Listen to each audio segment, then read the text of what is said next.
नमस्ते। हम महाभारत को कंटिन्यू कर रहे हैं। वेद व्यास की महाभारत, और हम जो ग्रंथ कर रहे हैं वो ये है गीता प्रेस गोरखपुर का ग्रंथ। और ये देवदीति फाउंडेशन द्वारा ये स्टडी चल रही है। And today is the seventh session. We have already done covered 6 sessions. तो let's begin with the mantra. ओम, मैं 2 बार बोलूंगी, आप लोग म्यूट करके बोल लीजिए। ओम नारायणं नमस्कृत्यं नरं चैव नरोत्तमं देवीं सरस्वतीं व्यासं ततो जयमुदीरयेत्। नारायणं नमस्कृत्यं नारायणं नमस्कृत्यं नरं चैव नरोत्तमं देवीं सरस्वतीं व्यासं ततो जयमुदीरयेत्। थोड़ा सा कंफ्यूज हो गई थी। तो हमने मंत्र में कहा कि नर और नारायण और उनकी लीला को प्रकट करने वाली सरस्वती देवी और उसके वक्ता है महर्षि वेदव्यास, उनको हम नमस्ते करके जय नाम का ग्रंथ, महाभारत का पहले नाम था जय, जय नाम के ग्रंथ का हम पाठ करते हैं। उसके पाठ से हमारे अंदर ही आसुरी प्रवृत्ति का नाश होता है और दैवी दैवी गुण और दैवी संपत्ता का प्रादुर्भाव होता है। तो उसके बाद हम बोलेंगे धर्म की विजय हो, अधर्म का नाश हो, प्राणियों में सद्भावना हो, विश्व का कल्याण हो, गौ माता की रक्षा हो, गौ हत्या बंद हो, सनातन धर्म की जय, हर हर महादेव, हर हर महादेव, हर हर महादेव। ये निरंतर बोलने से जो पृथ्वी में पूरे वायुमंडल में जो वाइब्रेशंस पैदा होते हैं, ये बहुत अनुकूल होते हैं सब प्राणियों के लिए और हमारी इंटरनल ग्रोथ के लिए। तो महाभारत का सेशन काफ़ी समय से हो नहीं पाया। लास्ट सेशन जो मैंने लिया था वो समुद्र मंथन के ऊपर हो गया था। अब मुझे कौन बताएगा कि हम लोग सिक्स्थ लास्ट महाभारत में हम लोग कहाँ थे? किसी को कुछ याद है? मैं जरा खोल दूँ ये स्पॉटलाइट रिमूव करके। किसे ध्यान आ रहा है कि हम लोग कहाँ थे, या मैं आगे बढ़ूँ? नाग नाग का कुछ वो था। उनकी यज्ञ में उनका कुछ रोल था। वो अमृत का जो कलश था उसके, वो लोग भी उस कुछ इस तरह से रिलेटेड था विथ स्नेक्स। हाँ हाँ हाँ हाँ। नाग देवता। हाँ। कुछ कुछ ऐसा था, पर कुछ कुछ क्योंकि बहुत हम्म। सारी इंफॉर्मेशन थी, है ना। हाँ। तो वो बेसिकली जो कलश, अमृत कलश है, वो उनके पास ले जाते हैं और फिर वो देवता उसको वापस ले जाते हैं। तो जो दैत्य होते हैं वो उस एरिया को वो करना चाहते हैं कि उसके जो भी कुछ कैप्चर। लाभ उठा सकें और इस तरह से। हाँ। जो पारुल बता रही हैं कुछ कुछ राइट है। हम्म। और क्योंकि इन्फॉर्मेशन बहुत सारी थी, तो बेसिकली हम लोग जिस पर्व में हैं, अब पहले बात तो हम कौन सा पर्व कर रहे हैं? आदि पर्व। महाभारत का आदि पर्व कर रहे हैं। आदि पर्व का कौन सा सेक्शन कर रहे हैं हम? आस्तिक पर्व। आदि पर्व बड़ा बड़ा है, उसके छोटे छोटे सब पर्व, सब सेक्शंस जैसे बोलते हैं ना। तो अनुपर्व छोटे पर्व हैं, हम आस्तिक पर्व कर रहे हैं। तो ये आस्तिक कौन है जिसके नाम से पूरा पर्व रख दिया गया?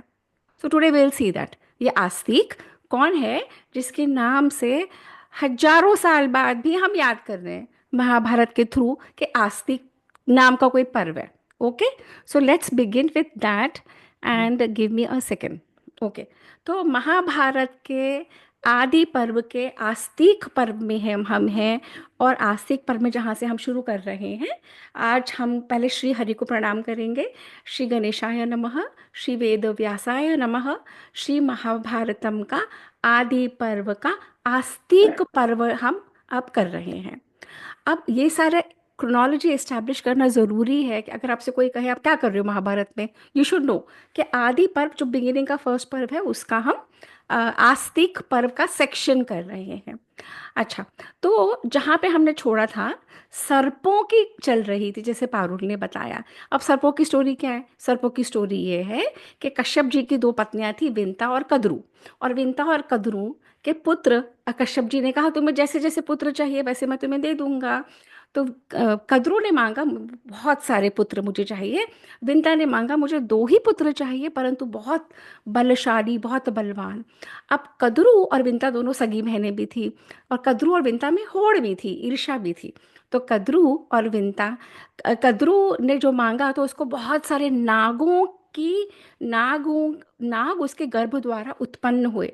हमारी क्रोनोलॉजी बताती है कि सबके पिता ब्रह्मा जी, और उनके सबके, और ब्रह्मा जी से लेने चलते चलते कश्यप ऋषि जो हैं, उनसे सारी प्रजाएं, यानी कि इवन जो हम जिनको पशु पक्षी बोलते हैं, नाग बोलते हैं, जितने भी स्पीशीज हैं, to say that everyone has one father, वो परम पिता परमेश्वर वही है। हम लोग वो लोग नहीं हैं जो जीवों में भी, अलग अलग पशु पक्षी में भी जीवात्मा देखते हैं ना, हम उनमें भी प्राण देखते हैं ना, उनमें भी आत्मा है, हम देखते हैं ना पारुल। तो हम हाँ पशु पशु पक्षी को ऐसे मार नहीं डालते हैं ना। तो ऐसे ही कश्यप ऋषि के द्वारा कद्रू और विंता से, कद्रू से ढेर सारे नाग पैदा हुए, और विंता से गरुड़ और अरुण पैदा हुए। अब ये कहते हैं कि ये सर्पों को, ये जो शाप किस कारण से था, तो बता रहे हैं इसको। मैं समअप कर रही हूँ। कद्रू ने विंता से शर्त लगाई कि ये जो ऐरावत घोड़ा निकला है, कहाँ से निकला है? समुद्र मंथन से। इसके घोड़े की पूंछ काली है या सफेद? तो वो कहती है मुझे पता है सफेद है, मैंने तो अभी देखा है घोड़े को यहाँ से जाता हुआ, समुद्र मंथन हुआ, उसमें से बहुत रत्न निकले, ऐरावत पे निकला। तो कहती मुझे पता है। पर कद्रू ने कहा नहीं, घोड़ा सफेद है पूंछ काली। लगा शर्त, दोनों में शर्त लग गई। अब शर्त लगी, शर्त इस कंडीशन पे लगी कि जो कह रहा है अगर वो नहीं हुआ तो वो उसकी दासी बन जाएगी। अब कद्रू कनिंग थी, कद्रू ने अपने दसियों हजारों नाग, उसके पुत्र सारे नाग थे, उनको कहा देखो तुम जाओ और घोड़े की पूंछ पे लटक जाओ, और या घोड़े के अंदर से प्रवेश करके लटक जाओ, पूंछ काली लगनी चाहिए। तो जिन नागों ने नहीं मानी कद्रू की बात, उनको कद्रू ने शाप दिया था। कद्रू ने शाप दिया था कि तुमने माता की बात नहीं मानी, और इसीलिए तुम लोग जाओ, जन्मेजय का सर्प यज्ञ होगा और तुम सब उसमें मर जाओगे। तो ये कॉन्टेक्स्ट सेटिंग हो गई, ये ध्यान है क्या सबको? कि हाँ कॉन्टेक्स्ट है ना? हाँ। अब कद्रू के कहे में जितने सर्प थे वो चले गए, और उसकी ऐरावत के पूंछ पे लटक गए। दोनों में होड़ लगी, दोनों वहां पे पहुंची। उसने कहा देख कौन सी पूछे, उसने कहा काली। उसने कहा अरे कल तक तो सफेद थी, पर बोले देख अब काली है। तो विंता को कद्रू की दासी बनना पड़ा 500 वर्ष। अब बीच में मैंने ये भी बताया था कि एक अंडे से अरुण उत्पन्न हुआ, हाफ फॉर्म्ड बॉडी, वो सूर्यदेव का सारथी बन गया, याद है उपमा? सूर्यदेव का सारथी बन गया, है ना? और एक अंडे को उसने कहा पूरी तरह से फॉर्म करने देना, उससे कौन निकला? दूसरे अंडे से कौन निकला? किसको ध्यान है गरुड़ गरुड़ गरुड़। गरुड़। और गरुड़ इतने तेजस्वी, इतने बलवान, वो किसके किसके फिर वाहन बने अल्टीमेटली? विष्णु जी के। विष्णु जी के। गरुड़ ने कहा आप तो सबको वर देते हो, आप मुझसे मांगो, आप, मैं आपको क्या दूं? तो विष्णु भगवान और उसके संवाद में वो गरुड़ वाहन बने। अब जहाँ पे हम पहुंचे हैं, वो कहते हैं कि तुम मुझे ये बताओ कि सर्प यज्ञ हुए हो रहा था, और सर्प यज्ञ में, एक सेकेंड, हाँ, ये जो आप कह रहे हो कि सर्प इतने सारे हैं, कैस कितने सर्प हैं? तो ये कौन कह रहा है? अब शौनक ऋषि पूछ रहे हैं किसको? उग्र श्रवा सौती को। कहाँ? नैमिषारण्य में। मैं बार बार रिपीट करती हूँ कॉन्टेक्स्ट सेटिंग के लिए। नैमिषारण्य में उग्र श्रवा सौती है, कथा सुना रहे हैं, जैसे मैं आप लोगों से शेयर कर रही हूँ। शौनक ऋषि जी का यज्ञ चल रहा है, कम से कम हजारों स्नातक, हजारों graduates, undergraduates, postgraduates ऋषि वहां पे बैठे हैं, और कह रहे हैं अपने फ्री टाइम में कुछ कथा सुनाइए। तो वो कहते हैं कि अच्छा मैं कथा सुना रहा हूँ। वो क्वेश्चन करते हैं, पूछते हैं। तो उग्र श्रवा ऋषि से शौनक जी पूछते हैं कि कद्रू और विंता के कितने, विंता के तो पक्षी हुए, कद्रू के कितने सर्प पैदा हुए? करे इतने सर्प है, मैं तुम्हें बता नहीं सकता हूँ, पर कुछ कुछ के नाम मैं ले देता हूँ।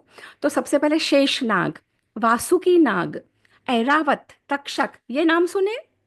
शेषनाग सुना है, वासुकी सुना है, तक्षक सुना है। ये सुनिए सारे, ये सारे, सुनिए। ये सारे प्रयागराज में अब भी मंदिर हैं। हमारी एंटिक्विटी तब से है, प्रयागराज में ये अब भी है।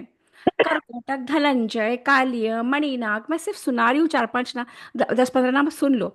आपूरन, पिंजरक, एलापत्र, वामन, नील, अनिल, कल्लन, शबल, आर्यक, उग्रक, कलशपोतक सुमनाख्य दधिमुख विमल पिंडक आप्त करकोटक शंख। इट गोज टू से कि अगर हमारी ये माइथोलॉजी होती और कुछ भी रियल नहीं होता, तो ये हजारों नाम देने की जरूरत पड़ी थी वेद व्यास जी को? नाम होते इनके? नहीं होते ना। ये हमारा हिस्टोरिकल फैक्ट है। और जिसको भी पढ़ना हो, पेज 145 गीता प्रेस गोरखपुर में 5 से 16 नंबर के श्लोक में सारे नागों के नाम है। इतने ढेर सारे नागों के नाम है। वो कहते हैं इतनी इतने लाखों करोड़ों अरबों ये नाग हैं, इनकी गणना करना इजी नहीं है। तो वो कहते हैं अच्छा, अब इनमें से जो सबसे बड़ा नाग था वो थे शेषनाग। तो ब्रह्मा जी ने देखा, तो शौनक जी ने कहा आपने नाम तो बता दिए, पर आप ये मुझे बताओ कि कद्रू ने तो शाप दे दिया, तो बच्चों ने भी तो कुछ करा होगा ना, माँ का शाप नहीं लगे कि बच्चे ऐसे बैठे रहेंगे? अगर कोई किसी को शाप देगा तो निवारण के लिए आप भी कोशिश करोगे ना। तो वो कहते हैं, शौनक जी ने कहा नागों ने भी तो कुछ करा होगा। तो उन्होंने कहा किया। जो सबसे बड़े नाग थे ना, शेषनाग, शेषनाग ने अपने सब भाइयों का साथ छोड़ दिया।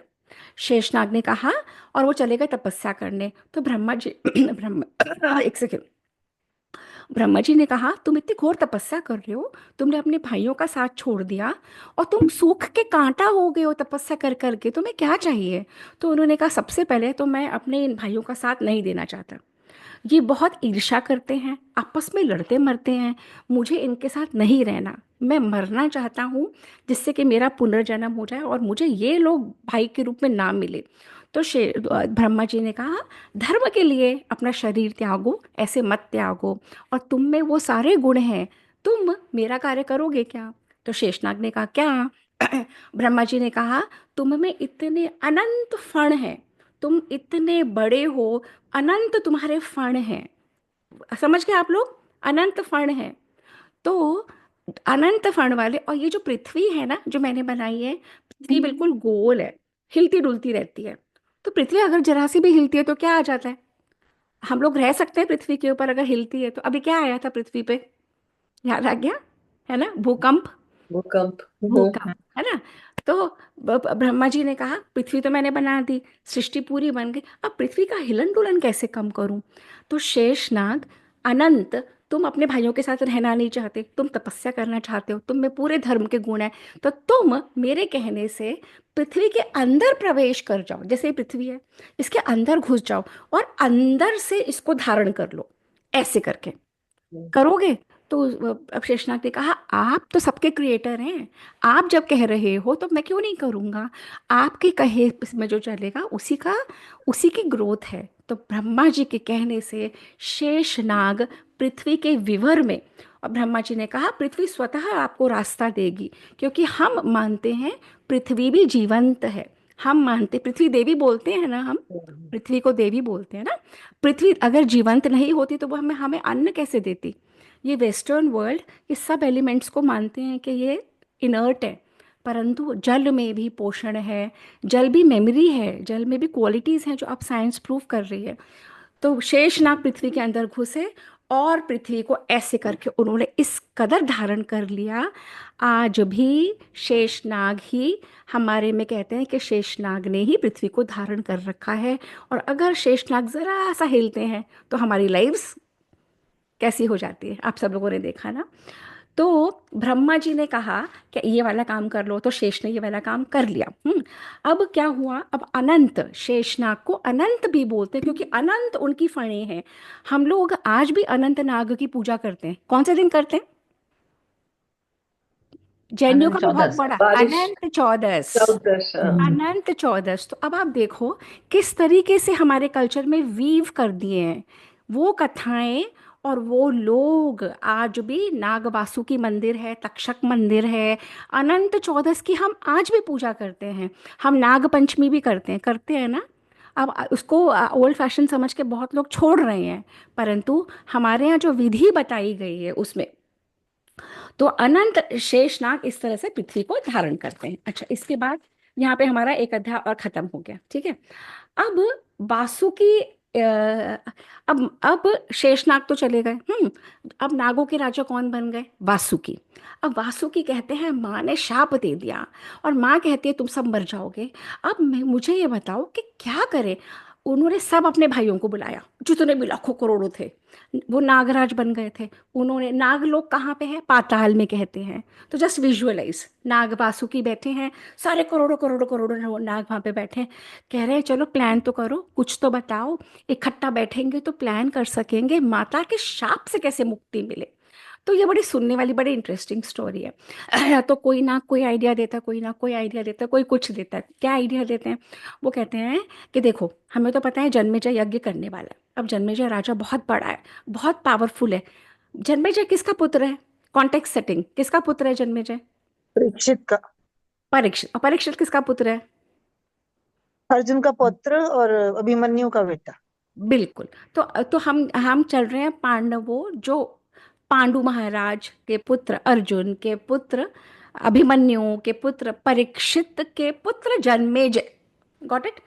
तो अब वो कह रहे हैं कि इतने बड़े कुल का ये जन्मेजय राजा ये यज्ञ तो करेगा, ये मानेगा तो है नहीं।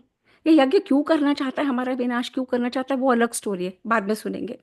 पर हम प्लान तो करें, तो उसमें से वो नीति वार्ता कर रहे हैं। कौन कहते हैं? वेद व्यास जी। क्या कहते हैं?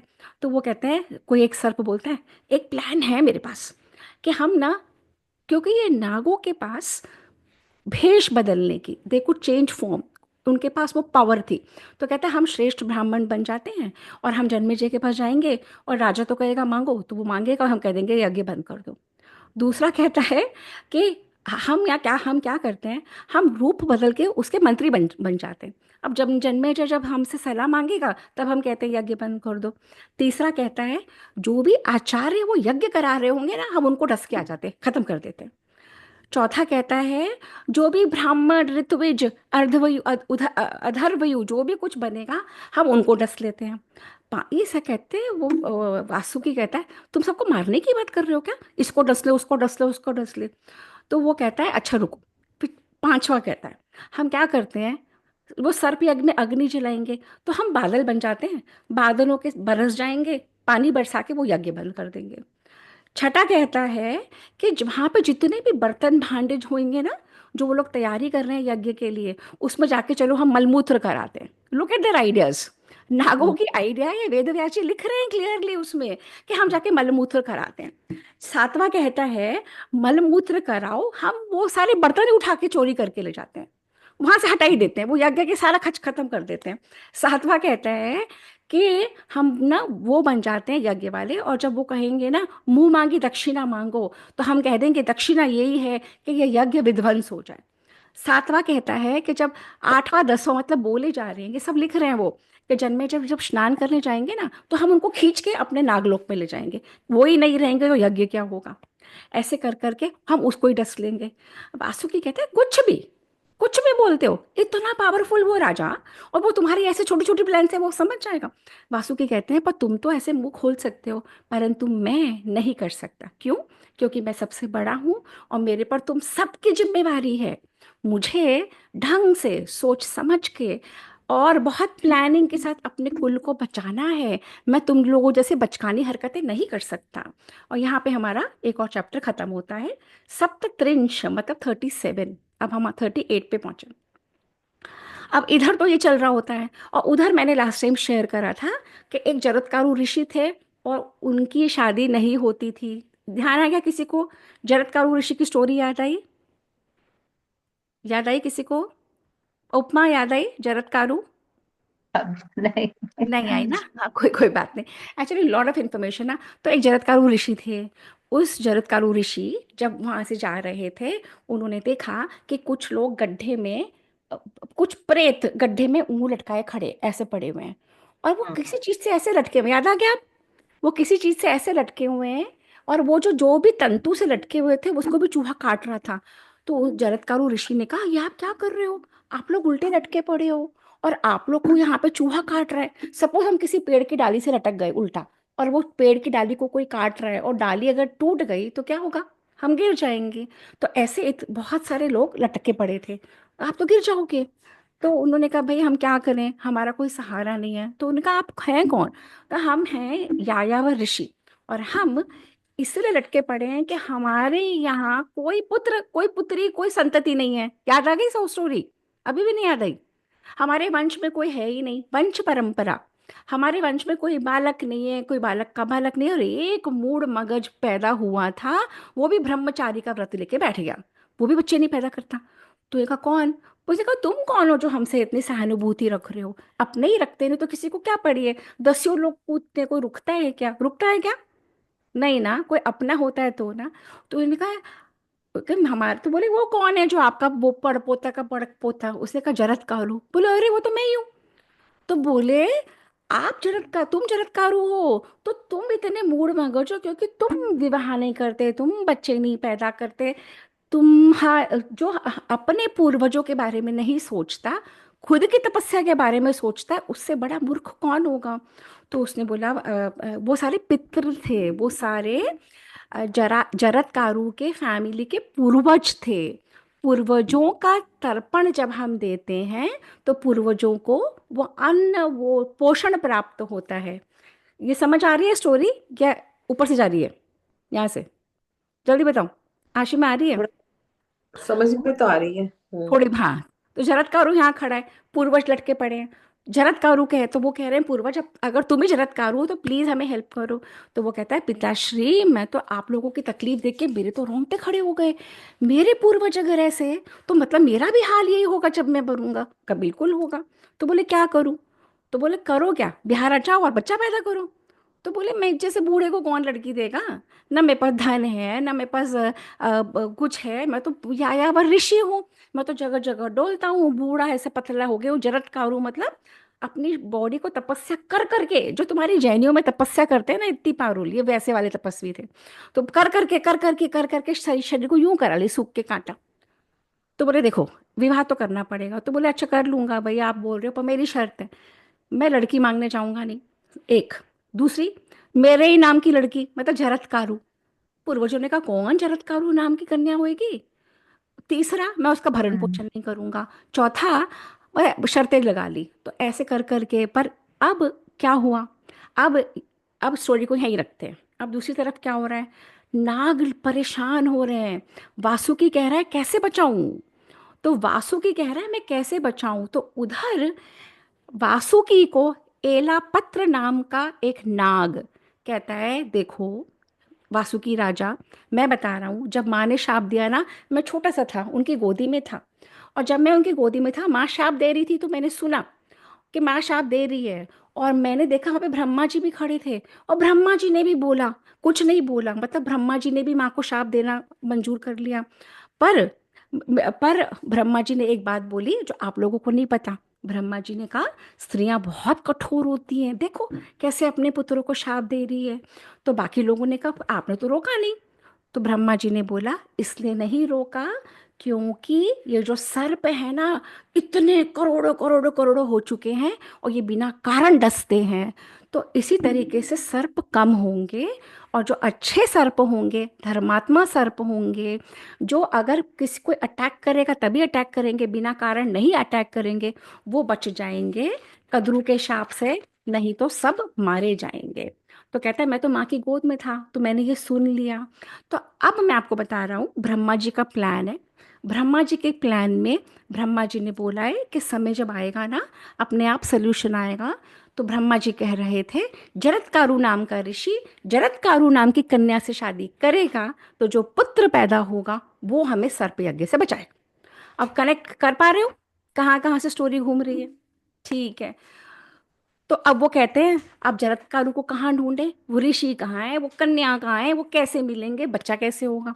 तो वासुकी कहते हैं, वासुकी राजा कहते हैं हम तो करोड़ों करोड़ों नाग हैं, तो मैं सारे नागों को छोड़ देता हूँ, सब वनों में, सब हिमालय पर, सब सब जगह छोड़ देता हूँ। कोई भी देखो, सब केयरफुल हो जाओ, सुन लो, अगर जरत्कारु नाम तुम्हारे कानों में पड़े फटाफट मेरे पास आना। उतने में मैं अपनी बहन जिसका नाम जरत्कारु है, उसका अच्छे से लालन पालन करता हूँ, उसको रेडी रखता हूँ कि जैसे ही वो जरत्कारु ऋषि मिले फटाफट ब्याह दूंगा, और बच्चा पैदा होगा वो हमें बचाए। कहते ठीक है। अब यहाँ पे हो गया हमारा 39th चैप्टर फिनिश। अब ब्रह्मा जी क्या करते हैं? ब्रह्मा जी कहते हैं वासुकी और जरत्कारु की स्टोरी चल रही है, हाँ। तो वासु जरत्कारु, एक second, let me just go through it. हाँ, तो उसके बाद हाँ, वो यही बोलते हैं। वो कहते हैं कि ये जरत्कारु नाम तो मैंने आज तक नहीं सुना। आप लोगों को पता है ना कि हर नाम का मीनिंग होता है संस्कृत में, व्युत्पत्ति कहते हैं, किसी को पता है? संस्कृत में हर नाम का मीनिंग होता है। ये जरत्कारु नाम कौन रखता है? बोले जरत्कारु इसलिए नाम रखा कि वो तपस्या ही तपस्या करते रहते थे, और तपस्या कर करके उन्होंने अपने शरीर को बिल्कुल ऐसा बना लिया था।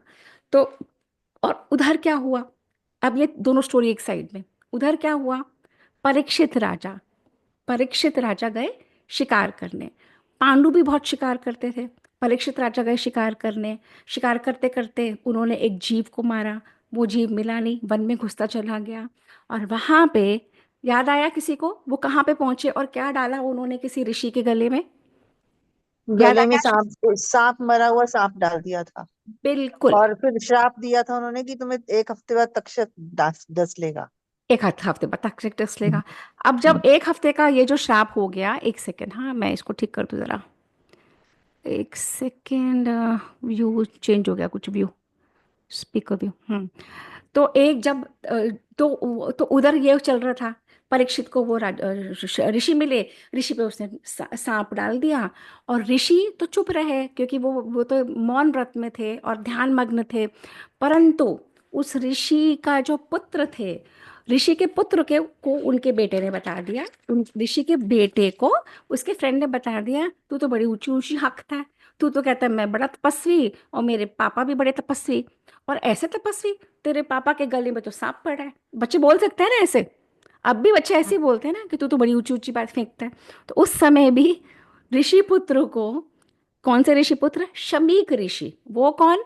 जिसके ऊपर गले में सर्प डाल दिया। तुम तो बड़ी तपस्या की बातें करते हो और तुम्हारे पिता पिता तपस्वी, वो देखो मुर्दा सांप को लटकाए के लेटे हैं।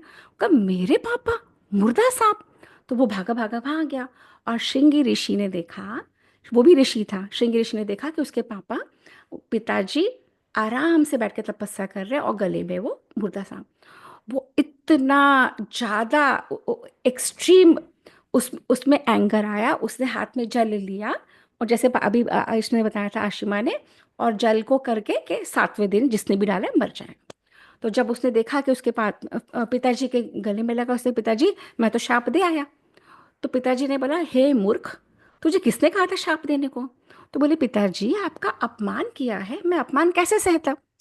तो वो बोले, जो शमीक ऋषि, तुम तो कह रहे हो अपमान किया है ना, परंतु ऋषि का सबसे बड़ा कर्तव्य क्या है? कि क्षमा करना। क्या करना? क्षमा कर हाँ। देना, माफ कर देना। वो राजा भूखे थे, प्यासे थे, मैंने उनका उत्तर नहीं दिया, उन्हें पता नहीं था मैं मौन व्रत में हूँ। पर तुझे पता है कि अगर राजा ठीक हो तो हम तुम तपस्या कर पाते हैं। अगर गवर्नमेंट ठीक हो तो हम और आप सनातन धर्म की बात कर सकते हैं। अगर राजा ठीक नहीं है, उसके मंत्री ठीक नहीं है, और धर्म की कोई बातें करे, उसको सीधे जेल हो जाए, तो आप और हम बात करेंगे क्या? नहीं कर सकते, नहीं कर सकते ना। तो ये जो राजा है ना परीक्षित, ये बहुत बड़ा धार्मिक राजा है। तुझे कुछ पता नहीं, तू तो आवेश में आके तूने शाप दे दिया। अब वो राजा मर जाएगा। वो और तेरे, तू तो इतना तपस्वी है कि तूने बोल दिया, वो तो होगा ही होगा। तो मैं तुझे बताऊं कि जो इस तरीके का राजा हो, उसको तो हमें संरक्षण देनी चाहिए। अब वो बहुत नाराज हुए, पर उनको पता था कि पुत्र शाप दे चुका है। तो शमीक ऋषि ने अपने शिष्य को बुलाया, उसको समझाया, उसको भेजा राजा के पास कि जाओ राजा को बताओ, ऐसे ऐसे मैं उस शमीक ऋषि का शिष्य हूँ जिनके गले में आपने सर्प डाल दिया, अनजाने में मेरे पुत्र ने आपको शाप दे दिया, और शाप होके रहेगा, और आप करेक्टिव मेजर ले लो, एक्शन कर लो, नहीं तो आप मारे जाओगे। अब ये सुन के परीक्षित बहुत परेशान। परीक्षित ने सोचा कि मैंने इतना क्रूर कर्म करा है, और ये इतने दयालु ऋषि हैं, सबको जानते भी इन्होंने भेजा है मुझे ठीक करने के लिए, पर कुछ कर नहीं सकते थे, जो हो गया सो हो गया। तो परीक्षित ने अपने सब मंत्रियों को बुलाया, और परीक्षित ने, क्योंकि he was a very powerful very wealthy ruler, एक ऐसा महल खड़ा किया जो एक खंबे के ऊपर था, सिंगल एक खंबा, उसके ऊपर महल, एंट्री भी वही, एग्जिट भी वही, कोई आ नहीं सकता, कोई जा नहीं सकता, कंप्लीटली सुरक्षित वो महल इस लेवल पे खंबे के ऊपर। समझ आ रही है ना?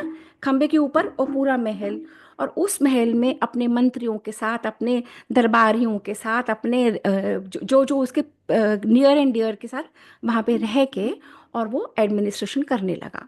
और कितना टाइम था उसके पास? कितना टाइम था? 7 डेज, है ना। 7 डेज के अंदर उसकी मृत्यु निश्चित थी।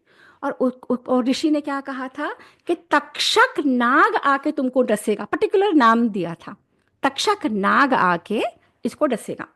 अब यहाँ पे ये सारा हो गया, हाँ।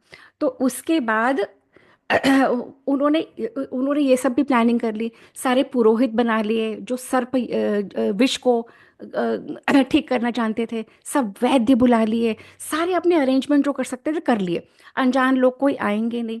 साथ में ये प्लानिंग थी कि 7th डे काश्यप ऋषि को बुलाएंगे, जो सबसे बड़े विष निकालने वाले माहिर, ठीक है, कि अगर कुछ हो जाता है तो ऐसे करते हैं।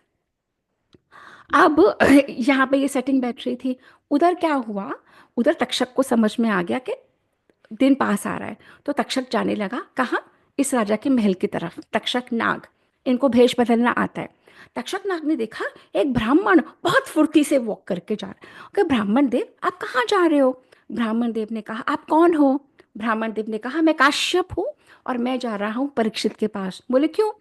मेरे पास मेरे पास विद्या है, ऐसी विद्या कि मैं विष को हर के वापस उसको जीवित कर दूंगा। कहा कैसे? कुछ भी, मेरा विष से कोई नहीं बच सकता। तो उसने कहा ट्राई करो। तो तक्षक नाग ने बहुत बड़े वट वृक्ष को, बहुत बड़े पीपल के वृक्ष को, इतने बड़े वृक्ष को ऐसे एक डंक मारा और वो पूरा वृक्ष से जल गया, जल गया, जल गया, जल पड़ा, आग निकल गई, खत्म हो गया। इसको जिला के दिखाओ। वो तो कौन सी बड़ी बात है? काश्यप ऋषि के पास इतने बड़े मंत्रों की शक्ति थी, इतनी विद्या थी। काश्यप ऋषि ने यूं मंत्र किए और यूं डाला, और जैसे वो एनिमेशन नहीं दिखाते कि जले हुए उसमें से पहले 1-2 पत्ते निकले, फिर 4 पत्ते निकले, फिर 8 पत्ते, फिर ऐसे फिर शाखाएं निकली, फिर फ्रूट निकला, और जले हुए में से इतना बड़ा बरगद का पेड़ फिर से आ गया। बोले ओ माय गॉड, आपके पास सच में विद्या है। तो बोले और क्या, ऐसे ही कह रहा था। तो तक्षक ने कहा तुम जा क्यों रहे हो, तुम्हें क्या मिल जाएगा वहां पे? मैं तुम्हें बता रहा हूँ, इस राजा की आयु समाप्त। तो कश्यप ऋषि ने अपने अंदर मेडिटेशन करा, अपने अंदर, और कलेक्ट करके समझ गए कि कश्यप के परीक्षित की आयु समाप्त है। तो पर उन्होंने कहा देख, मैं तो धन लेने के लिए जा रहा हूँ। तो तक्षक कहता है जितना धन चाहिए उससे 3 गुना मैं देता हूँ। तो तक्षक ने उनको धन दिया, प्रलोभन दिया। काश्यप ऋषि धन लेके लौट गए, और तक्षक ने प्लान बनाया अब मैं कैसे पहुंचूं। तो तक्षक ने कुछ नागों को बोला तुम लोग ब्राह्मण बन जाओ। ब्राह्मण बन के फल फूल मेवा, ये जो दूब, इन सब का टोकरा बनाओ और मुझे ले चलो। तो वो बोले कहाँ? बोले तुम लोग कुछ मत फिक्र करो, तुम लोग को सिर्फ राजा के पास जाना है। तो ये लोग सब लेके और टोकरा पहुंचे। सैनिकों ने रोका तो उन्होंने कहा हम तो ब्राह्मण हैं उच्च कोटि के, और हमें तो महाराज को मिलना है, हम उनके लिए अपने खेतों के फल लाए हैं। उन्होंने जाने दिया, उन्होंने जाने दिया। वहां राजा परीक्षित अपने सभी दरबारियों के साथ, जो भी उनके क्लोज वंस से बैठे थे। तो राजा परीक्षित ने कहा ओहो, सूर्योदय होने वाला है, सूर्यास्त होने वाला है, 7वां दिन खत्म होने वाला है। अब तक तो तक्षक आया नहीं, अब क्या आएगा? और उन्होंने एक उसमें से एप्पल उठाया, एक फल उठाया, और उन्होंने अपने दरबारियों को कहा तुम भी फल लो, सारे बहुत अच्छे फल हैं। सबने फल ले लिए, परंतु जो फल राजा ने लिया था उस फल में उन्होंने ऐसे देखा एक छोटा सा कीड़ा, छोटा सा। उन्होंने कीड़ा देख कैसे किया और हंसने लगे, ये छोटा सा कीड़ा, हा हा हा हा हा हा हा हा। और वो बड़ा काला सा, लाल आंखें, वो बताते हैं गोल्डन बॉडी, ऐसे हा हा हा। और फिर हंसने लगा। कहते थे मैं मर जाऊंगा, कहते थे मैं मर जाऊंगा 7वें दिन। विनाश काले विपरीत बुद्धि होती है ना, विनाश काले ऐसे ऐसे करता रहा। तो उसने कहा कि ये जो कीड़ा है ना, परंतु तक परीक्षित राजा बहुत बड़े धर्म धर्म के ज्ञाता थे। तो उन्होंने कहा उस ब्राह्मण की बातें असत्य नहीं होनी चाहिए, इसीलिए ये कीड़ा जो है यही तक्षक बन जाए, मुझे डस जाए। और फिर हंसने लगे जोर जोर से। अब जैसे ही राजा ने वो कीड़ा फेंका, अंदर से निकला तक्षक, छोटे से रूप में, और इतनी बड़ी अपनी बॉडी करके, और पूरे राजा के अराउंड कॉइल करके, और उसे डस, और वो राजा गिर पड़ा। और गिर पड़ा, और इतना विष वो पूरा राजा जल गया, पूरा उसका महल जल गया, पूरा जिस खंबे पे वो खड़ा था सारे दरबारी सारे मंत्री भाग गए, रोने लगे, विलाप करने लगे, रानियां रोने लगी, और वो राजा हो गए समाप्त। तो तक्षक जो करेगा 7वां दिन। अब इस 7वें दिन पे बहुत बहुत महात्मा बहुत बहुत व्याख्या करते हैं। जो पूरी भागवत सप्ताह, हफ सप्ताह में कितने दिन है? 7 डेज। हम और आपको कब जाना है? कि इन्हीं किन्हीं 7 दिन के अंदर। किसी के पास स्पेशल तो 8th दिन नहीं आएगा ना। हर मंडे से नया वीक शुरू होगा 7 दिन। तो 7 दिन की महिमा यही है कि जाना सबको है। अब ऐसे कर करके वो हो गए राजा हो गए समाप्त। ठीक है। अब जब राजा समाप्त हो गए तो अब राजगद्दी तो छोड़ नहीं सकते। सब लोगों ने मिलके, वो छोटा सा जन्मेजय था, जन्मेजय को, परीक्षित का बेटा, उनको राजा बना दिया। जन्मेजय बहुत छुटपन से, बहुत जिस लीनिएज से आता था, बहुत धर्मवान, बहुत वीर, बहुत प्रजावत्सल, सबका ध्यान रखने वाला। जब वक्त आया, जन्मेजय का विवाह किया उन्होंने। तो जन्मेजय का विवाह करा काशी के राजा सुवर्ण वर्मा की पुत्री वपुष्टमा, उससे विवाह करा। वो दोनों बहुत सुख से रहने लगे। और यहाँ पे खत्म होता है 44th चैप्टर। हाँ। अब इसके बाद वो जरत्कारु का मैं आपको बता ही चुकी हूँ कि जरत्कारु को कैसे हुआ। जरत्कारु ने जरत्कारु ढूंढा। जरत्कारु ऋषि को जरत्कारु कन्या चाहिए थी। तो वासुकी की बहन का नाम जरत्कारु था। जैसे ही नागों ने बताया वहां पे उस वन में ऋषि हैं, तो वासुकी अपनी बहन को लेके पहुंच गए। तो उन्होंने कहा कि कोई कोई मुझे अपनी पत्नी कोई मुझे अपनी बेटी दे, कोई बेटी दे, ब्याह करना चाहता हूँ। तो उन्होंने कहा ये लो। तो उन्होंने कहा मैं कैसे ले लूँ, मुझे क्या पता इसका नाम क्या है। मैं कहा जरत्कारु। तो आपको पता है मैं पालन पोषण नहीं करूंगा, पता है। आपको पता है कि इसको मुझे कुछ बोलना नहीं है, वो भी पता है। सारी शर्तें मान ली। दोनों का विवाह हो गया। किसका? वासु की, नाग की बहन नाग कन्या, और जरत्कारु ऋषि। वो भी जरत्कारु, ये भी जरत्कारु। Got it? यहां तक समझ आ रहा है कि बहुत जल्दी जल्दी स्पीड में जा रहा है? हम्म, आ रहा है ना? है। तो वो इंटरेस्ट लेके सुनो, स्टोरी की तरह सुन लो, जो ग्रहण होगा हो जाएगा, है ना। तो जरत्कारु कन्या, जरत्कारु ऋषि, और दोनों का मेल। और दोनों के मेल से पर ऋषि ने कहा था मेरी इच्छा के विरुद्ध कुछ भी करेगी मैं चला जाऊंगा। अब एक दिन जरत्कारु ऋषि अपनी पत्नी की गोदी में सर रख के लेट गए। दोपहर हो गई, संध्या हो गई। तो ब्राह्मणों को संध्या वंदना करनी पड़ती है, पता है ना। संध्या में हम्म, पूजा करनी पड़ती है। अब वो बोले कि मेरे पति तो सो रहे हैं, अगर ये सोते रहेंगे मैं उठा दूंगी तो नाराज हो जाएंगे, नहीं उठाऊंगी तो इनका धर्म भ्रष्ट होगा। तो एक बहुत सोचा, डायलेमा क्या करूं। देन शी सेड नहीं, धर्म भ्रष्ट होने से बेटर है इनका गुस्सा सह लेना। उन्हें उठा दिया तो वो नाराज हो गए, क्यों उठाया? वो आपके धर्म के लिए। बोले मेरा क्या धर्म, मेरे क्या, क्यों उठाया? अब मैं देखो नहीं मैं जा रहा हूँ। ऐसे कैसे जा रहे हो? बोले मैंने तो पहले ही कहा था। पर उसने कहा पर पहले मुझे बताओ, मेरा विवाह आपसे करा गया फॉर अ पर्पस। हमारे जो पुत्र है उसको अपने नाना मामाओं को सबको बचाना है, माता के कुल को बचाना है। और अभी तक तो ना मैं प्रेग्नेंट हूँ ना कोई लक्षण, आप ऐसे कैसे जा सकते हो? तो उसने कहा, उसने अपने पेट पे हाथ रखा, ये सब बताते हो उसमें। तो उन्होंने कहा गर्भ है? तो उन्होंने कहा अस्थि, अस्थि। तो वो गर्भ में जो बालक था उसका नाम इसी से पड़ेगा। ऋषि ने बोला अस्थि, और ऋषि चले गए। अब ये जरत्कारु रोते रोते अपने भाई के पास गई। कौन भाई? वासुकी। और वासुकी भाई को बोला देख भैया तूने तो मेरा विवाह करा, और वो चले गए। तो बोले देख तू मेरी बहन है, मुझे पूछना तो नहीं चाहिए ऐसी बात, पर गर्भ है या नहीं? ये बिना गर्भ के दिए चले गए। तो बोले, वो जरत्कारु ऋषि ने कहा था अस्ति अस्ति, तो आई एम अज्यूमिंग गर्भ है। कुछ समय बाद उसमें से बालक पैदा हुआ। और वो बालक बहुत बड़ा विद्वान, बहुत बड़ा ऋषि, बहुत तपस्वी, सूर्य की तरह तपस्वी। और उसका नाम रखा गया आस्तिक। अस्थि कहा था, आस्तिक कहा गया था ना। अस्थि हाँ, अस्थि, आस्तिक। तो यहाँ पे हुए आस्तिक ऋषि। अब अब वहां पे क्या हो रहा है? अब उसके इनका जन्म हो गया, आस्तिक का जन्म होते से आस्तिक ने बहुत विद्या और बहुत सारी वेदांगों को पढ़ लिया, बहुत पारंगत बन गया अपने सभी चीज़ों में। एंड बहुत धर्म, एंड ही न्यू कि मुझे यही करना है, मुझे अपने नाना मामाओं को बचाना है। उधर क्या हो रहा था? उधर उधर वो कहते हैं, जन्मेजय कहता है कि मुझे ये बताओ, कि मेरे पिताजी परीक्षित राजा, हाँ, इतने बड़े कुल के पैदा हुए, इतने अच्छे राजा, सब सब कुछ अच्छा, तो उनको तक्षक ने मारा क्यों? जन्मेजय कहता है कि मुझे सच्ची में बताओ, मेरे चित्त में चैन नहीं पड़ रहा, मैं नहीं समझ में पा रहा हूँ कि कैसे संभालूं अपने आप को। इतने बड़े विद्वान राजा, इतना सब कुछ अच्छा करने वाले, फिर भी नाग आके डस गया। आप सच्ची सच्ची बताओ मेरे पिताजी कैसे थे? तो शौनक ऋषि कहते हैं, अब ये कहानी कौन सुना रहा है, शौनक और उग्रश्रवा। तो शौनक ऋषि कहते हैं जो जन्मेजय का क्वेरी है ना, वही मेरी भी है, क्यों मारा भाई?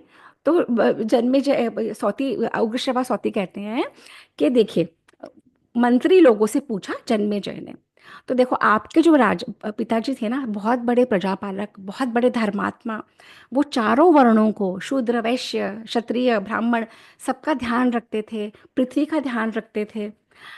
अब किस किस को पता है, जब हम कोई पृथ्वी को खोदते भी हैं तो हम क्या करते हैं? क्षमा मांगते हैं, पूजन करते हैं, है ना? हम लोग अगर घर बनाते हैं, फैक्ट्री दुकान लगाते हैं, तो क्या करते हैं? पहले हम पूजन नाग करते हैं, नागिन, नाग नाग नागिन रखते नागिन का जोड़ा रखते हैं, हम पूजा करते हैं, है ना? अभी American prime minister, American president Trump का परसों का कॉन्वर्जेशन था। वो कहता है अब अमेरिका में बहुत चेंजेस ला रहा है, तो वो कहता है हमारे पास बहुत पेट्रोल है, बहुत गोल्ड है, बहुत मिनरल्स है, बहुत ये, तो drill drill drill drill drill drill drill, सिर्फ ड्रिल करो और वेल्थ निकालो, ड्रिल करो और वेल्थ निकालो। वो हमारी फिलॉसफी है क्या सनातन धर्म की? नहीं ना।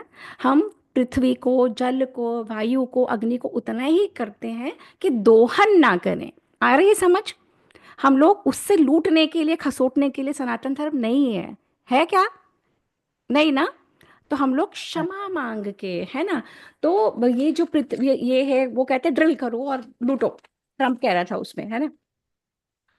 तो वो कहते हैं आपके जो पिता परीक्षित राजा हैं, समस्त प्राणियों में संभाव रखते थे, वर्णाश्रम धर्म का ध्यान रखते थे, विधवाओं, अनाथों, अंगहीनों, दीनों का, सबका पोषण करते थे, उनके दर्शन सुखद थे।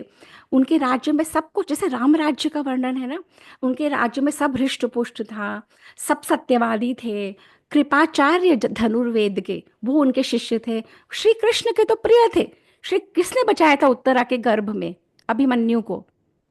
कृष्ण ने। श्री कृष्ण। कृष्ण ने। कृष्ण। तो कृष्ण के तो बहुत प्रिय थे, और इतने उत्तरा के गर्भ से जन्मे थे, सब कुछ बहुत अच्छा था। 60 वर्ष तक उन्होंने प्रजा का पालन करा।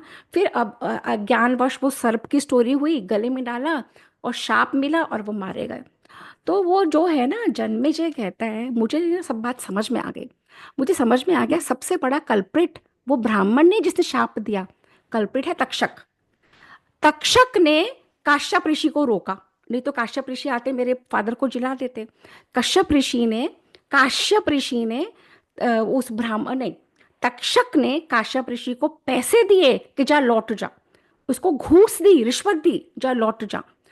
अब मुझे समझ में आ गया, मुझे अगर अपने पिताजी की मौत का, पिताजी के डसने का बदला लेना है, तो मुझे सब सर्पों को खत्म करना है।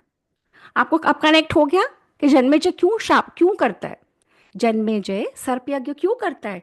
तक्षक से बदला लेने के लिए। वो कहता है तक्षक और तक्षक के जितने भी भाई बंधु हैं, इन सबको खत्म कर दूंगा। तो कहता है अपने मंत्रियों को, ऐसे ऋषियों को बुलाओ, मंत्रियों को बुलाओ जो ये यज्ञ कर सके, जिनके पास ये नॉलेज हो कि यहाँ पे यज्ञ हो और वहां पे सांप अपने आप आते जाएं, अपने आप टपके।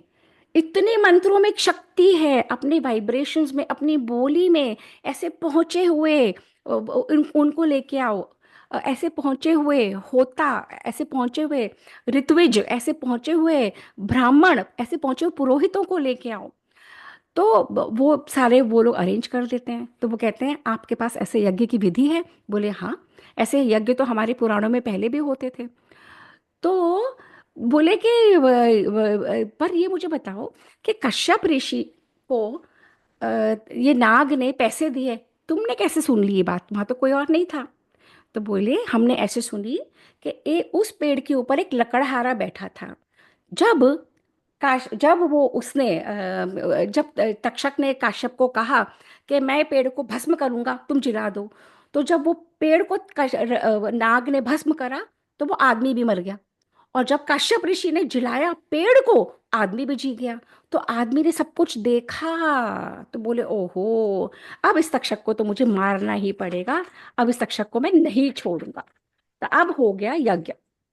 अब सारे यज्ञ में वो कर रहे हैं, सारे अरेंजमेंट्स कर रहे हैं, यज्ञ की भूमि को तैयार कर रहे हैं, बड़े बड़े खाने के पीने के भोग के, सारे पंडितों को, पुरोहितों को, और ये जो यज्ञ करते हैं ना, उनके अलग अलग श्रेणी होती है। ब्राह्मण हैं और ऋत्विज हैं, अलग अलग बोलते हैं, होता बोलते हैं एक को। और वास्तुशास्त्र उनको बुलाया। और तभी एक बहुत बड़ा, एक सूत जी थे, एक शिल्पी था। उसने कहा जिस समय तुम ये शुरू कर रहे हो ना पैमाइश, यहाँ पे जो भी यज्ञ होगा ना कभी सक्सेसफुल नहीं होगा। इतनी कला थी, इतना ज्ञान था, क्यों नहीं सक्सेसफुल होगा? इसी भूमि पे यज्ञ कर रहे हो, टाइम अनुकूल नहीं है, जो यज्ञ करोगे कोई ब्राह्मण आएगा यज्ञ को रुकवा देगा, यज्ञ का पर्पस सॉल्व नहीं होगा। हम लोग यज्ञ क्यों करते हैं, कोई मुझे बताएगा? इसका क्या रीजन है, कभी हमने सोचा हमारे यज्ञ करने का क्या रीजन है? उनकी शांति किसके लिए? के लिए, हम यज्ञ करते हैं और हम उसमें मन की शांति के लिए। भविष्य, हम भविष्य सुन जाते हैं। हम भविष्य डालते, क्यों डालते हैं, क्या रीजन? भविष्य मिलती है सूर्य चंद्रमा सबको तो हमारे। हम एक एक नाम लेके डालते हैं, सूर्याय नमः, चंद्राय नमः। तो हमारी क्या थिंकिंग है, हमें क्या सिखाया गया है? जो नाम लेके हम भविष्य डालते हैं, वो भविष्य अग्नि के द्वारा उस देवता को पहुंचता है। अग्नि, अग्नि जो यहाँ से जाती है और अग्नि की लपटें आसमान में उड़ती हैं, अग्नि द्वारा वो भविष्य उस पर्टिकुलर देवता को पहुंचता है। तो हमारा क्या अरेंजमेंट है, हम आपको प्रणाम करेंगे, हम आपको जो हमारे पास से अर्पण करेंगे, आप हमें वो दो जो हमें चाहिए। तो कोई कहता है हमें पुत्र चाहिए, कोई कहता है पुत्री चाहिए, कोई कहता है शांति चाहिए, कोई कहता है धन धान्य चाहिए, कोई कहता है सिर्फ सुख शांति चाहिए, कहते हैं ना हम लोग। तो देने वाला कौन? वो। और हम अग्नि में क्या डालते हैं, हविष्य डालते हैं। तो यहाँ पे अग्नि में वो क्या डाल रहे हैं, वो एक एक को बुला रहे हैं कि तक्षकाय नमः, तक्षकाय। एलापत्र वो आए, जो इतने मैंने नाम पढ़े थे ना, एक एक के लिए वो कर रहे हैं, पंडित ऋत्विज होता, उसको बुलाए तो वो गिरे। तो लाखों करोड़ों सर्प आए चले जा रहे हैं, इतनी पावर है। आप समझ आ रही है आप लोग को? Can you visualise? बहुत बड़ा हवन हो रहा है, यज्ञ हो रहा है, सारे काले कपड़ों में बैठ के, जैसे तांत्रिक टाइप होते हैं ना, काले कपड़ों में बैठे हुए वो बता रहे हैं। और वो लोग यज्ञ कर रहे हैं, बहुत जोर जोर से मंत्रोच्चारण कर रहे हैं। और आसमान काला हो गया, लंबा मोटा पतला छोटा, काले रंग का, नीले रंग का, लाल रंग का, भूरे रंग का, बड़े बड़े अजगर, छोटे छोटे सांप संपोले, सब आ रहे हैं उस यज्ञ में। आके गिर रहे हैं, गिरे जा रहे, गिरे जा रहे हैं। वहां की स्मेल, वेद व्यास जी बोलते हैं, भर गई थी चर्बी से, उसकी नालियों में से बह रहा था वो जो फैट होता है ना सबकी बॉडी में। वो उपमा समझ आ रही है आपको? जो मैं डिस्क्राइब कर रही हूँ, तो वो सब वहां से बह रहा था, इस तरीके से वो यज्ञ हो रहा था। हाँ, हाँ, अब जब वो यज्ञ हो रहा था तो उसमें वहां पे कौन आया? अब थोड़ा सा बचा है, मैं फिनिश करूंगी इसको अभी ना। हाँ, अब वो उस अग्नि में टपाटप टप टप टप टप करके पड़े जा रहे हैं। और क्या लिखते हैं वो, सफेद काले नीले बूढ़े बच्चे, 1 कोस लंबे सांप, 4 कोस लंबे सांप, कोई कानों जितने छोटे छोटे छोटे छोटे छोटे सांप, लाखों करोड़ों अरबों सांप सर्प विवश होके खींचे चले आ रहे थे। किसकी शक्ति से? मंत्रों की शक्ति से, वो पंडितों की या अध्वर्युओं की, ऋत्विजों की शक्ति से चले आ रहे हैं। कोई तो हाथी के सूंड जैसे बड़े मोटे, कोई एकदम पतले भयंकर, बहुसंख्या में, जो अकारण ही डस लेते थे, कोई रीजन नहीं था, सब चले आ रहे हैं। और इतनी वहां पे, वहां का वातावरण सोचो। अब अब वो कहते हैं, शौनक जी कहते हैं, आपने ये सब तो बता दिया सर्प यज्ञ में, पर आप मुझे बताओ कि ये यज्ञ कराया किसने? ये इतना बड़ा भयंकर पावरफुल यज्ञ कराने वाले ऋत्विज कौन थे? उसमें कौन कौन पार्टिसिपेंट बैठे थे? इसकी विधि को जानने वाले कितने लोग थे वहां पे? अब सुनो, अब उनके नाम बता रहे हैं। वो कह रहे हैं चंड भार्गव, बहुत बड़े विज्ञान कर्मकांडी थे, वो ब्राह्मण बने इसके। कौत्स नाम के ऋषि बने उद्गाता। ये 4 नाम होते हैं, ब्राह्मण, उद्गाता, ब्रह्मा और अध्वर्यु। हर यज्ञ में ये 4 होते हैं जो 4 डायरेक्शंस में बैठते हैं। ठीक है, नाम अलग अलग लोग ये रोल लेते हैं, ब्राह्मण, उद्गाता, ब्रह्मा, अध्वर्यु। जैमिनी ऋषि बने इसके ब्रह्मा, शांगर्व और पिंगल बने अध्वर्यु। और सदस्यों में कौन कौन था, कौन कौन उस यज्ञ में शामिल थे। यज्ञ में शामिल मतलब आप उसको वैलिड वो देते हो कि हाँ मैं मंजूर है कि आप ये यज्ञ करो। कौन कौन थे? उद्दालक ऋषि, श्वेतकेतु, पिंगल, असित, देवल, नारद, पर्वत, अत्रि ऋषि, कुंड, जठर, कालघट, श्रुतश्रवा, इतने बड़े बड़े बड़े ऋषि उस यज्ञ में सदस्य थे। तो बोले कि हर आकार के सर्प आके गिर रहे हैं। और तक्षक ने जैसे ही पता लगा कि ये सारा हुआ मेरे लिए, और तक्षक ने कहा कि मैंने इसके बाप को मारा था। और तक्षक भागा भागा भागा गया कहाँ? इंद्र देवता के पास। कहता इंद्र देवता बचा लो मुझे, बचा लो मुझे, बचा लो, मेरे मैं तो मर जाऊंगा, ये सारा आयोजन मेरे लिए हुआ है। तो इंद्र देवता ने कहा तू मेरे साथ रह। वो छुप गया इंद्र देवता के भवन में है। और इधर यहाँ पे यज्ञ चले जा रहा है। अब क्या हुआ? अब वो कहते हैं अब एक second, let me get that, that page नहीं मिल रहा मुझे अब। हाँ तो अब यहाँ पे हवन चल रहा है। अब वहां पे पहुंचे वासुकी अपनी बहन जरत्कारू के पास कि भाई जिस वजह से तेरे पुत्र को पैदा किया था अब उसको भेज। उसका रीजन था ना। तो बोले कहाँ भेजूं भैया? बोले वहीं भेज जहाँ यज्ञ हो रहा है। बोले क्या करना है? बोले अब ये पूछेगी, अब रुकवा युद्ध को यज्ञ को रुकवा। तो आस्तिक जो छोटा सा बालक था, बहुत बलवान, बहुत बुद्धिमान, वेदों का ज्ञाता, वेदांगों का ज्ञाता, वो धीरे धीरे चल के पहुंचता है वहां जहां पे यज्ञ हो रहा है। और वहां पे सैनिक रोक लेते हैं। सैनिक रोक लेते हैं क्यों? क्योंकि जन्मेजय को कह दिया कि कोई आएगा और रोकेगा, तो जन्मेजय ने पहले अपने अरेंजमेंट कर रखा है, अननोन को मत आने दो।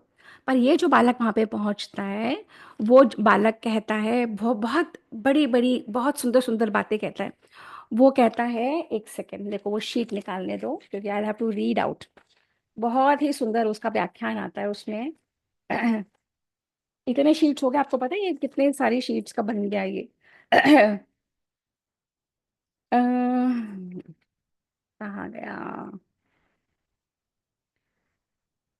हाँ, तो वो बालक आता है, वो कहता है मैं अपनी माता और अपने मामा की आज्ञा से आया हूँ और मुझे राजा से मिलना है। जन्मेजय से। वो कहते क्यों मिलना है? कहते मैं राजा को बताना चाहता हूँ आप इतने बलवान हो, आप इतने ग्रेट हो।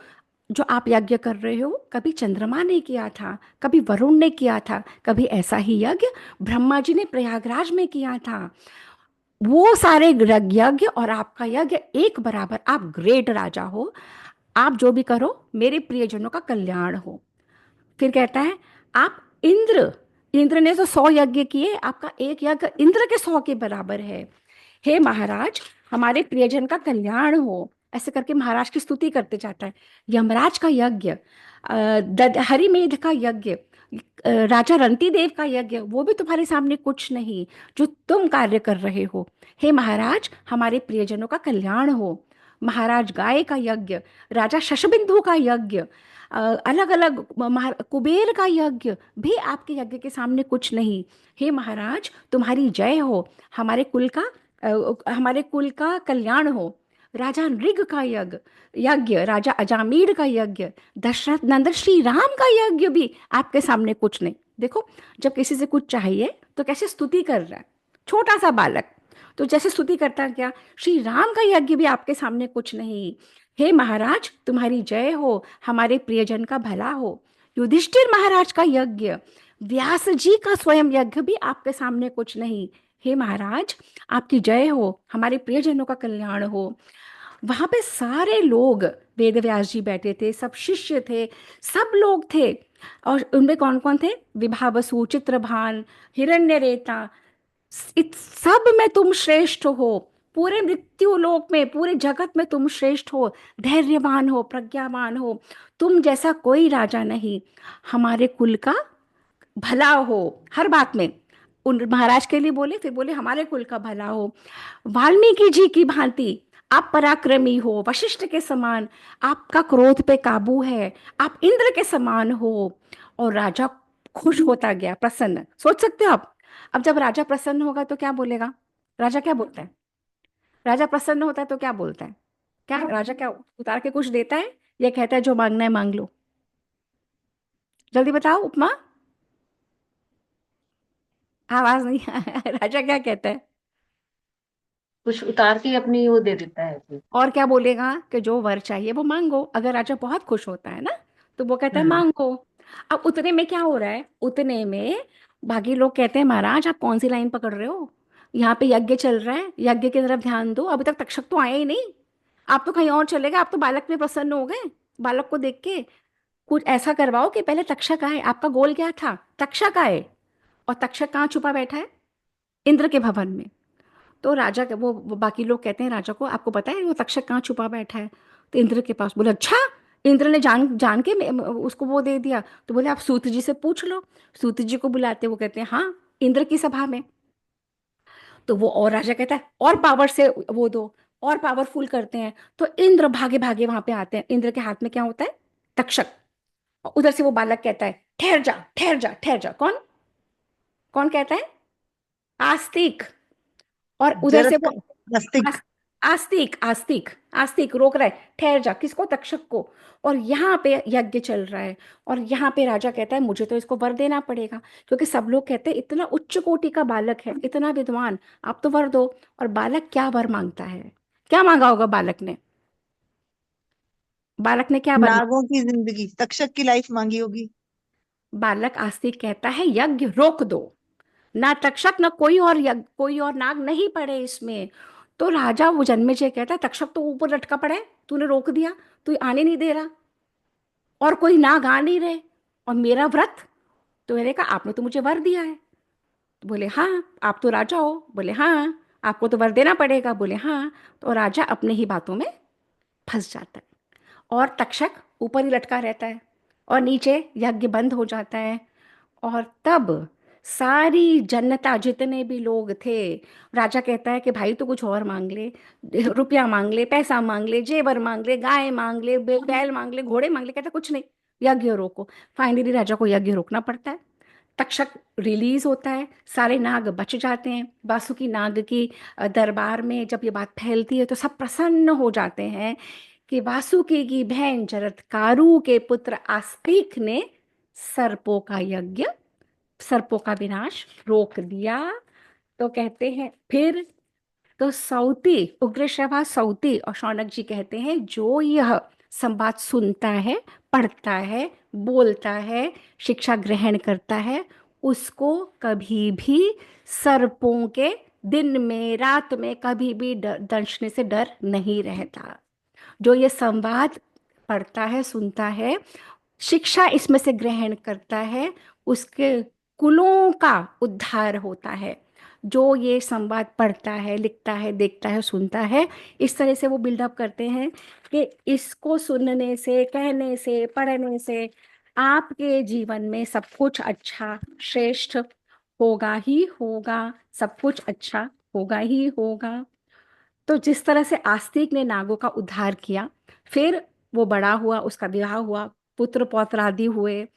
तो जरत, तो वो कहते हैं कि अगर कभी आप किसी ऐसे मौके पे फंस जाओ कि वहां पे कोई और उपाय नहीं है, और सर्प ही सर्प है, जस्ट बाय चांस कभी कुछ हो जाए, तो आपको ये संवाद जरत्कारु, और ये आप अपने मन में संकल्प लो, क्या, जरत्कारु ऋषि से, जरत्कारु नाम की नाग कन्या से, जो आस्तिक नाम का ऋषि हुआ जिसने सर्पसत्र रुकवा दिया, वह मेरी रक्षा करे। मैं उनको स्मरण करता हूँ, नमन करता हूँ। दूसरा, उन सर्पों को अपने मन में दृढ़ निश्चय करके, हे सर्प भाग जाओ, हे सर्प भाग जाओ, तुम्हारा कल्याण हो। जन्मेजय के यहाँ यज्ञ की समाप्ति का वचन स्मरण करो, और जो वचन सुनकर भी नहीं जाएगा उसके फण के सैकड़ों टुकड़े हो जाएंगे, ऐसे महाभारत में वेदव्यास जी कहते हैं। तो आज का सेशन यहीं पे समाप्त। 1 घंटे में जितना कर सकती थी उतना मैंने कर दिया, बहुत सारी इंफॉर्मेशन है, पर रीकैप है। और यहाँ पे क्या खत्म हुआ, यहाँ पे ये आस्तिक नाम का पर्व। तो आदि पर्व में बहुत सारे सबसेक्शंस हैं, आदि पर्व का आस्तिक पर्व यहाँ पे समाप्त। तो हमने आज क्या किया, हम लोग पहुंचे हैं पेज नंबर 199, मतलब महाभारत को शुरू करके हमने 200 पेज कर लिए इन 7 सेशंस। तो ऐसे ही परमात्मा करेगा तो हम और आप महाभारत का अध्ययन कर पाएंगे, ठीक है ना। जितना ठीक है। इंटरेस्टिंग बनाने की कोशिश कर सकती थी वो कर लिया। अब आप लोगों को जो कहना है बताइए। हाँ जी। नहीं, एक बहुत मिनट। ज्यादा इंटरेस्टिंग, बिल्कुल जैसे एक वो चल रहा है ना, लाइव टेलीकास्ट। वैसे ऐसे प्रयत्न यही कनेक्ट करती हूँ। तब उसको याद रहेगा वो कि पूरा सीन चल रहा है। वो ऐसे ही वेद व्यास जी बताते भी ऐसे ही हैं। हाँ। कलर्स भी, स्मेल भी, वो भी ऐसे ही, ग्राफिक डिस्क्रिप्शन भी है। तो हम हम्म। कोशिश यही कर रहे हैं कि इसमें निरस ना लगे, लोगों को रस आए। उपमा आप कुछ कह रहे हो? हाँ जी। हाँ जी, मैंने ये बुक खरीदी है। हाँ, इसमें ये वेद व्यास की महाभारत। गीता प्रेस, ये नहीं, संक्षिप्त है ये महाभारत। देखो, ये ओ। एक, दो, तीन, ये देखो इधर, ये एक, हाँ। दो, तीन, चार, पाँच, छः, छः खंडों में महाभारत है। ये संक्षिप्त है तुम्हारी, ये नहीं चाहिए। हम क्या कर रहे हैं, जो वो ये देखो, ये है। देख रही हूँ कि जो आप पेज बता रहे हो ना, पेज नंबर, हाँ वो मेरे से मैच नहीं कर रहा आपसे पेज आपसे कैसे नंबर। करेगा? आपकी अभी छह आपने बुक की मेरे एक को बताया कॉपी ना है। 190। आप सुनो, उपमा, आपकी छह बुक की एक कॉपी है, दो दो है कि हाँ। एक? हाँ। आपकी एक है या दो है ये? दो दो हैं। तो छह का दो, दो दो में बुक्स हैं। दिया है तो सब कुछ काट दिया है ना। ये आपका हमारा मैच नहीं करेगा। आपको लेना हम्म। है महाभारत गीता प्रेस का, मैं फोटो डाल दूंगी, ये वाला। छह छह वॉल्यूम का है ये, संपूर्ण है ये। प्रथम खंड। मेरे पास यही है। हाँ, तो हाँ, हम तो यही अच्छा, अध्ययन कर। हाँ। मैंने online. Online Gita Press group पे हाँ, ये जाके ये वाली, संक्षिप्त है, ये गलत। ये नहीं है। अपन तो बहुत डिटेल में अध्ययन कर ठीक रहे है, हैं और ओके। प्रयास कर रहे हैं कि परमात्मा हमसे करवा दे, क्योंकि ये कार्य मुझे नहीं लगता इन दिनों में किसी ने करा है जो हम करने की कोशिश कर रहे हैं ना। महाभारत स्पेशली इतनी बड़ी है, वाल्मीकि रामायण में तो आशिमा ने भी कई सेशंस लिए थे। मैं महाभारत, मैं वेद व्यास का सेशन ले सकती हूँ बीच में आपको हाँ या हाँ, अब हाँ। ने अब अपन प्लान कर लेंगे कौन से दिन, और वेद व्यास पे आशिमा ने स्टडी करके वेद व्यास के ऊपर ही बोलेंगे, आशिमा ले लेंगे। नेक्स्ट अपन प्लान करेंगे, आशिमा तुम और मैं कब लेना है, फिर तुम कर लेना। हाँ हाँ। ठीक है। और ठीक। ये एक और इन्फॉर्मेशन जो आपने हाँ बोली है ना यज्ञ वाली, तो उसमें हम स्वाहा क्यों बोलते हैं, इसका रीजन है। हाँ, बताओ। वो उसका है कि ये जो स्वाहा नाम की एक लेडी थी, वो थी प्रजापति दक्ष की बेटी। उसकी मदर का नाम था प्रसूति। हम्म तो उनकी शादी अग्निदेव से हुई थी। तो स्वाहा। अग्निदेव ने उनको ये काम दिया था कि जब भी हवन होगा तो स्वाहा बोला जाएगा, तो आप सारी हविष्य जो है सारे देवताओं को पहुंचाओगे। स्वाहा और स्वधा, स्वधा भी मैंने सुना। स्वधा। स्वधा, हाँ। हम्म। तो अपने यहाँ हर कुछ को बहुत सुंदर तरीके से पिरोया गया है। और ये जो सारे स्थान है ना, ये लोग तो कहते हैं तुम आर्यन हो, बाहर से आए हो, पर ये सारे स्थान महाभारत में जो वर्णन है ना, प्रयागराज भी, नागराज, वासुकी और तक्षक और ये शेषनाग, सबके मंदिर है वहां पे। आज प्रयाग में जब हम गए थे कुंभ के स्नान में, तो इसके अकबर के जो कहते हैं अकबर का किला, उसके अंदर सब है, अक्षय वट के वहां पे। तो हम लोग बहुत पुराने हमारे अब मैं क्या बताऊं, हम लोग इतने प्राचीन लोग हैं, और हमारी सभ्यता जब से चली आ रही है, और ये लोग हमें नष्ट करने में लगे हैं। और हमें अपने ऊपर गर्व करना, खुद प्रयास करना और अपने बच्चों से शेयर करना, है ना। ठीक है, तो वाइंड अप करें। ठीक है, तो मंत्र कर लेते हैं। ओम पूर्णमद मद। पूर्णमिदं पूर्णात् पूर्णमुदच्यते पूर्णस्य पूर्णमादाय पूर्णमेवावशिष्यते। ओम शांति शांति शांति। हरि ओम। चलिए, एक चीज और पूछनी थी मुझे, वासुकी जो है शिवजी तक कैसे पहुंचे ये नहीं पता मुझे। अब ये भी करेंगे। अब वासुकी हाँ अमृत मंथन में कैसे पहुंच गए, पहुंचे ना, हाँ है हाँ ना। हाँ। वही वासुकी तो थे जिनको रस्सी बनाया था। वही। तो अब वो करेंगे कि शिव जी तक कैसे पहुंचे, चंद्रमा कैसे पहुंचा, हाँ शिव जी चंद्रमा तो तक। पता है मुझे। अच्छा। चंद्रमा पता है हाँ। चलो नेक्स्ट टाइम करते हैं, है ना। Hmm. Okay, Hariom Hariom everyone. Okay.